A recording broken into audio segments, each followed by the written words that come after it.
Hey guys, Midway Piper back with you today. It's quite a bit colder than the last time I did a video.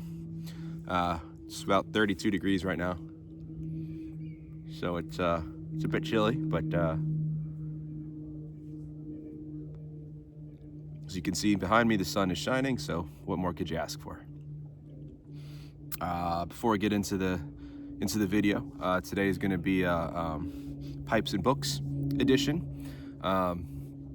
I'm gonna be honest. When it's been really cold outside, the desire to go out and smoke has not been very high. I don't really have a covered place to go smoke or a heated, warm place. And yeah, when it's not like this, or by the time I get home from work, it's already getting dark and it's a lot colder, I don't really want to be out here. So that's why the videos have been less. But hopefully that'll be changing soon. More on that in just a little bit. But first things first, housekeeping. I got, doesn't want to light today. This is a new pipe I got though. It's a Stanwell.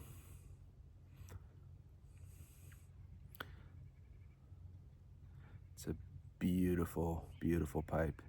This is my first Stanwell.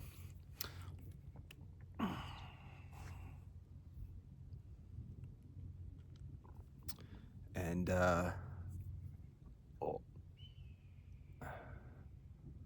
yeah,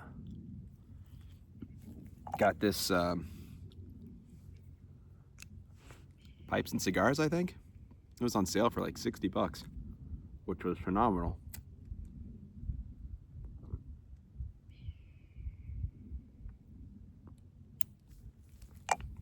I was not actually looking for a new pipe, but got something in the works coming. Also part of the giveaway as well, so that'll be coming up in a little while. But I've always wanted a pipe with plateau on it, and so here we are. Now, where I'm smoking, Ahab's Comfort. I missed it. A couple times I have smoked this week. I didn't come outside to, I didn't come out and film anything. But every time I did, I thought, you know, I should have just smoked some Ahab's Comfort. So here we are, smoking some Ahab's Comfort. And I do like this blend. It's not lighting well today though. Probably should have let it sit out a little bit first.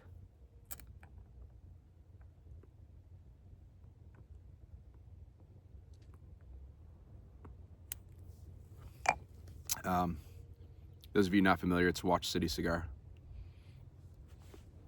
It's a good blend. It's English sort of thing. Fantastic blend. So that's that.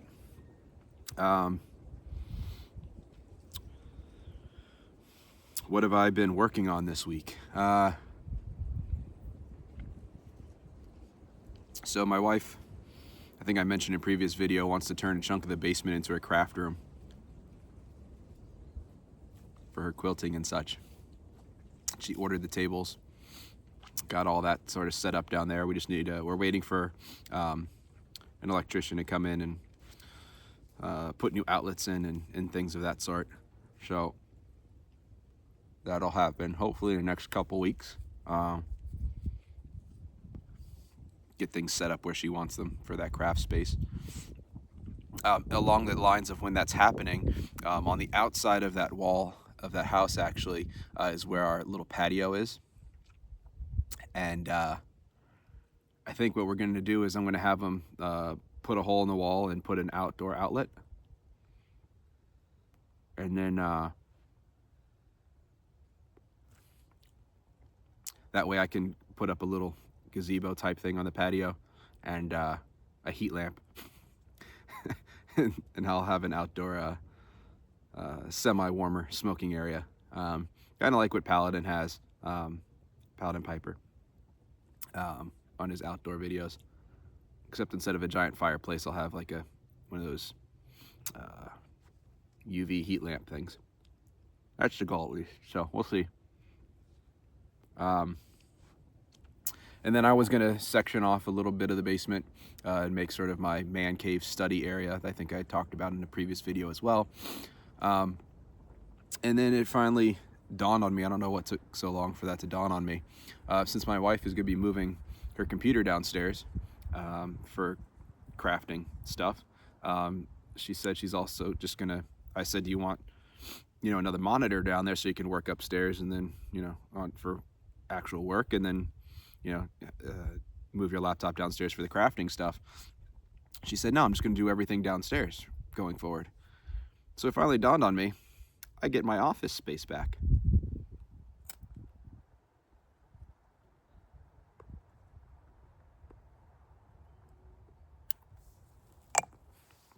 When she started working from home,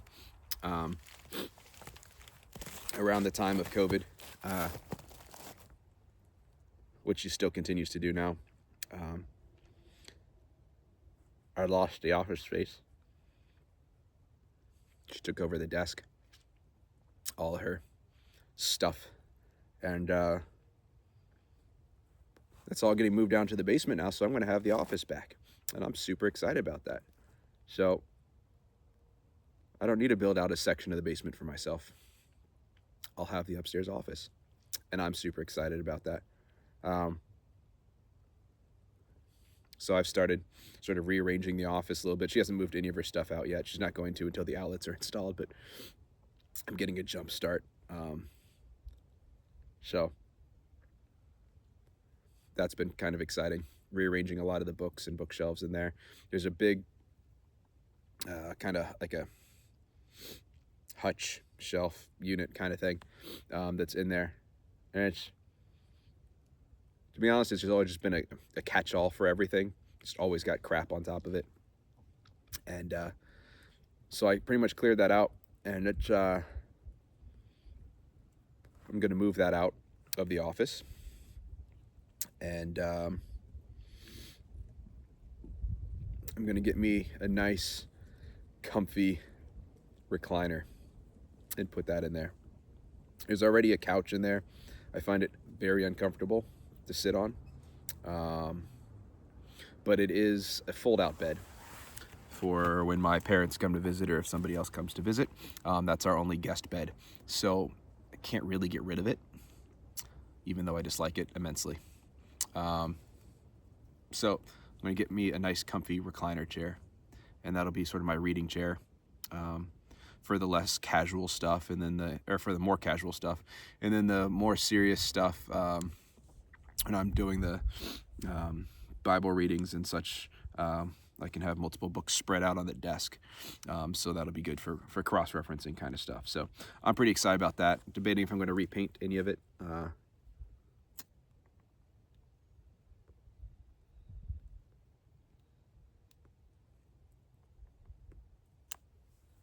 But hopefully I'll have a man cave soon. So I can record some videos. Obviously I won't be smoking in there because it's inside the house, but yeah, that'll be really exciting. So maybe when it's all said and done, I'll do a video tour of it. So that's the big thing that's going on for me right now. Work has been crazy this time of year. I do a lot of shipping for my main job, so that takes up a good chunk of my day. Still working my second job as well. I've really neglected the whole Midway apparel thing lately. I've just got so much going on. I just haven't done much with it, but it'll be easier to record videos for that inside the house once that's done too. So once the office is done, so that's gonna be pretty exciting. Onto the reading stuff. I got a lot read this week. Audio, I guess, listened to a lot this week.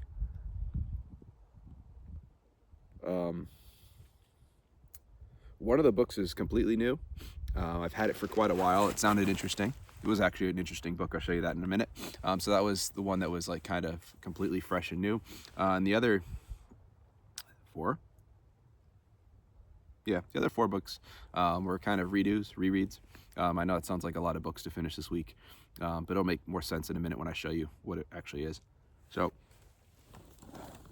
start off.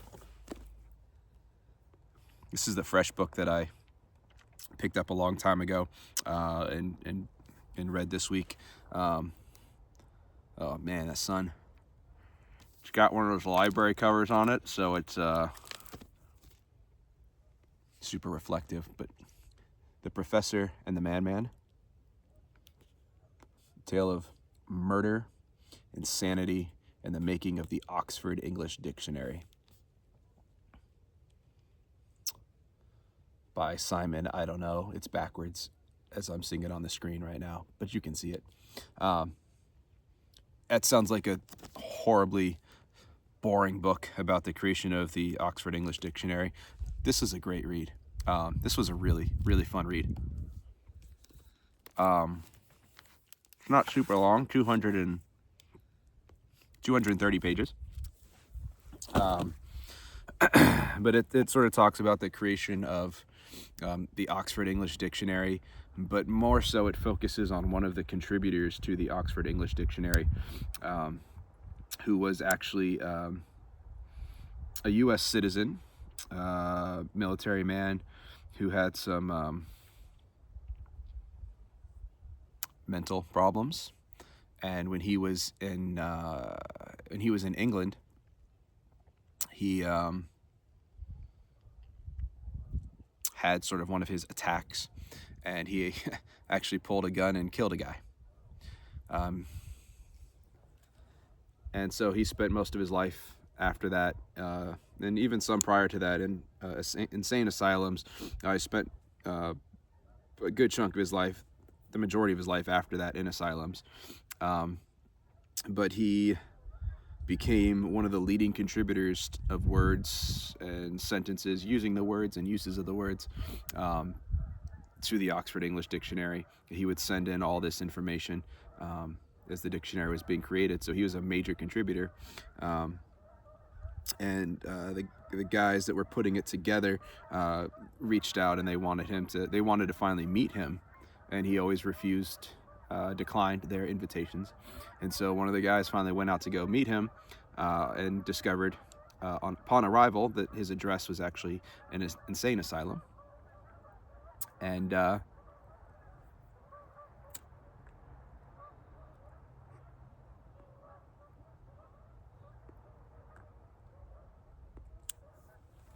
story sort of about that history. Great book about which should be a very boring topic. So that was really exciting. Glad I finally got to read that one. I was honestly on the verge of potentially getting rid of it as something I probably wasn't actually going to get to reading. So I'm glad I did. And now I'm going to keep it because it was a good book. So the other books I read this week, all by the same author. Oh, man. All right. Let's see. All right.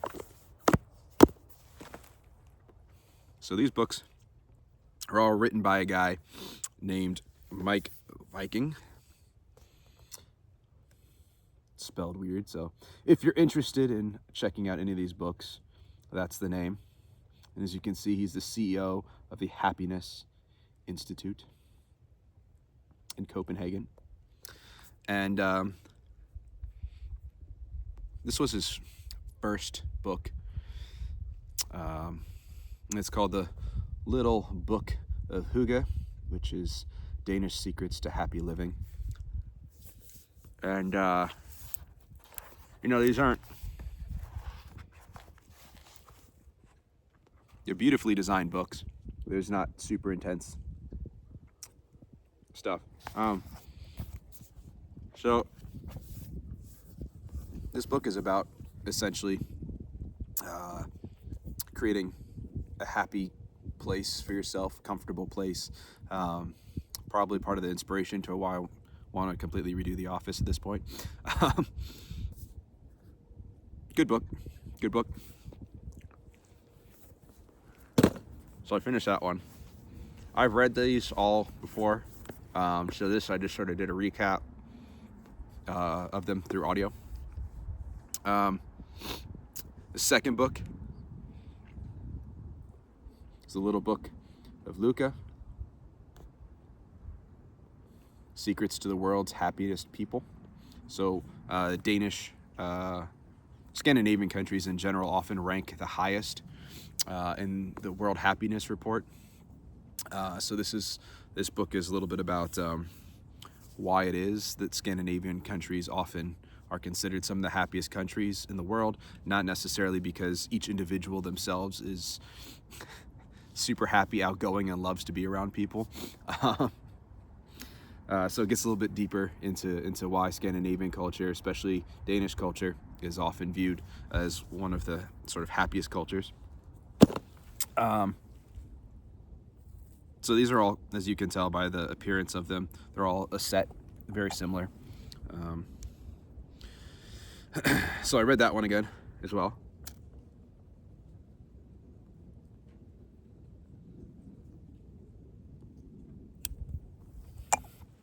Next one is also by him, Mike Viking, The Art of Making Memories, How to Create and Remember Happy Moments. This one's a really good one. If you pick up anything in the series, this one's one of the best ones for general readership. It really talks about putting emphasis on making sure we're paying attention to the moments that we live, why our memory sucks, why we tend to focus on the bad things.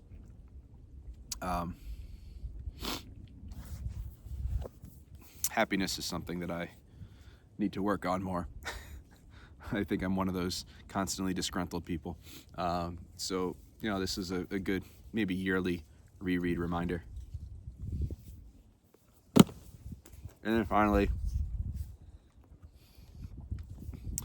My Hygge Home. So it's essentially a bigger application of the first book into creating your home as a comfortable, relaxing, happy shelter, essentially, from the world. This one was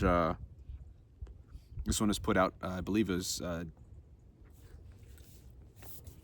was it during? I think during COVID. So it was written during COVID. Came out in 2022 when everyone was locked in their homes and all that stuff. So that's what the majority of that book's about. Yeah, so those are the books that I read this week. What am I gonna read this week? That's a great question. I haven't really done any more of the that Paul Kingsnorth book, so I'll probably jump on doing some of that.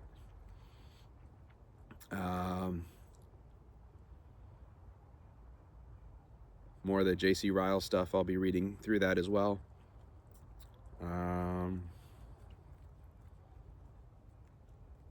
Yeah, I don't know. I just wrapped up the last of those books, the memory book, this morning. So, yeah, just got to figure out what I'm going to read next. So that's pretty much everything that's going on here. Nothing super crazy, but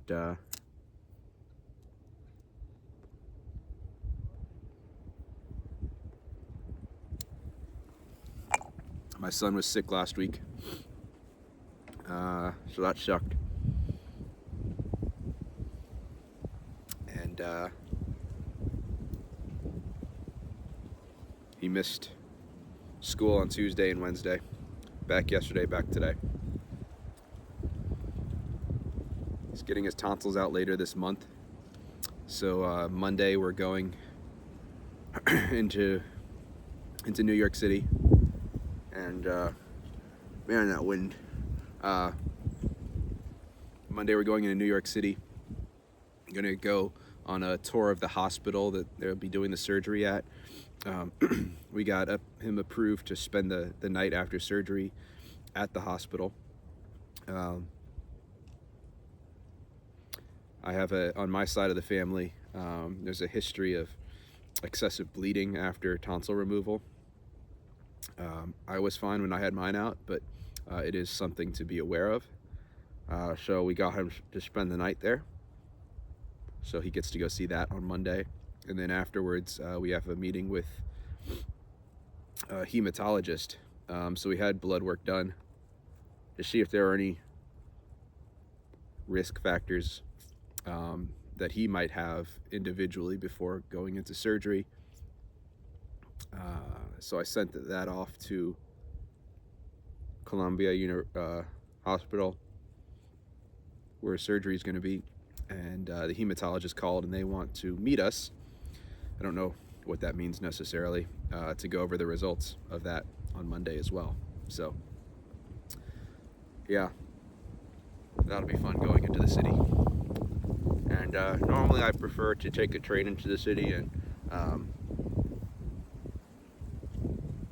if we need to walk to a place or whatever from there, from Grand Central, that'd be great. This is not near Grand Central at all. In fact, it's actually be highly inconvenient to take the train in and then have to get a ride to Columbia. So it is actually much easier for us to drive there.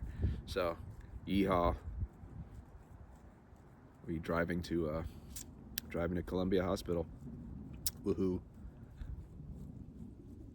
And then again, a week and a half, 2 weeks after that for his surgery. So, yeah. Getting it done the Monday of Christmas week. That way he's out of school already, so he's not going to be missing school for this. I know it's kind of rude, but it is what it is. So, yeah, that's pretty much it. That's everything in a nutshell. What's going on. Now it finally stays lit. I'm frozen. Gotta, now that it's lit, pretty much let this thing go out. I gotta go pick him up from school now, shortly. So that is all, and I will see you guys in the next video. Have a good one.